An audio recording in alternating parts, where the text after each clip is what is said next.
विराज जाओ। तो हम क्या कह रहे थे, भैया जो परेशान हैं बहुत ज्यादा, खुश हो जाओ, लाडली जी ने कृपा कर दी। 7 साल ही तो निकले हैं, वैसे तो लंबा समय है 7 साल का, कम से कम 60 निकलने के बाद कुछ ऐसा होता तो कहां जाते भाई। अच्छा है किशोरी जी ने कोई और भला ढूंढ रखा है आपके लिए, वो जीवन में आएगा जिसके साथ में कथा आओगे। और आप देख लेना, वृंदावन प्रकट उत्सव तो यहाँ होने ही वाला है हमेशा, अगले में या उससे अगले उत्सव में आप ऐसे के साथ जरूर आएंगे जो श्री जी ने भेजे होंगे, निश्चित ही। और बिल्कुल परेशान होने की जरूरत नहीं है। और जो भी लोग इस प्रकार की दुविधाएं और परेशानियां सह रहे हैं,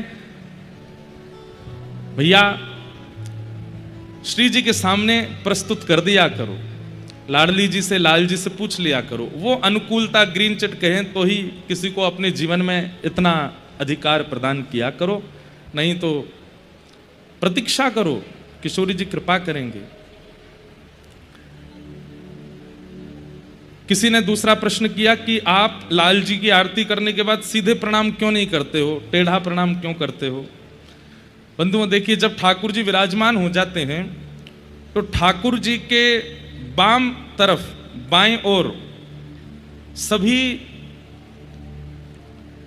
गुरुजन खड़े होकर के, आचार्य चरण खड़े होकर के ठाकुर जी का दर्शन करते हैं। ध्यान से सुनिएगा, ठाकुर जी के बाम ओर में, चाहे मंदिरों में भी जाइए चाहे कहीं पर भी, बाईं ओर, ठाकुर जी की बाईं ओर, मतलब आपकी दाहिनी, ठाकुर जी की बाईं, उस तरफ सब पूर्वाचार्य, आचार्य चरण, गुरुजन आदि वो सब भी आते हैं, दर्शन करते हैं। अगर आप वहां से प्रणाम करोगे तो उनकी तरफ पैर हो जाएंगे, इसलिए उधर से प्रणाम नहीं करते। सीधे प्रणाम क्यों नहीं करते, बोले देवता, गंधर्वजन, लक्ष्मी मैया आदि आदि जितने भी हैं वो सामने से प्रणाम करते हैं, ठाकुर जी का दर्शन करते हैं। अगर आप सामने से प्रणाम करोगे तो आपके चरण उनकी तरफ हो जाएंगे। तो यहाँ गुरुजन हैं, सामने देवतागण हैं, दोनों की तरफ चरण ना जाएं, इसलिए ठाकुर जी की दाहिनी ओर से प्रणाम किया जाता है, दाएं से बाएं की ओर ठाकुर जी की, आपकी बाम से दाहिने की ओर, वही प्रणाम की विधि होती है। जिनको नहीं पता उनको अपराध नहीं लगता, पर पता लगने के बाद भी अपराध नहीं करना चाहिए। इसलिए हम आते हैं, भागवत जी को भी यहीं से प्रणाम करते हैं, ठाकुर जी को भी ऐसे प्रणाम करते हैं। इसलिए ठाकुर जी को सीधे प्रणाम नहीं करते, और ठाकुर जी के बाम ओर से प्रणाम नहीं करते, दाहिने से ही प्रणाम करते हैं, उसका शास्त्रीय नियम है। इसलिए हम यहां से प्रणाम करते हैं।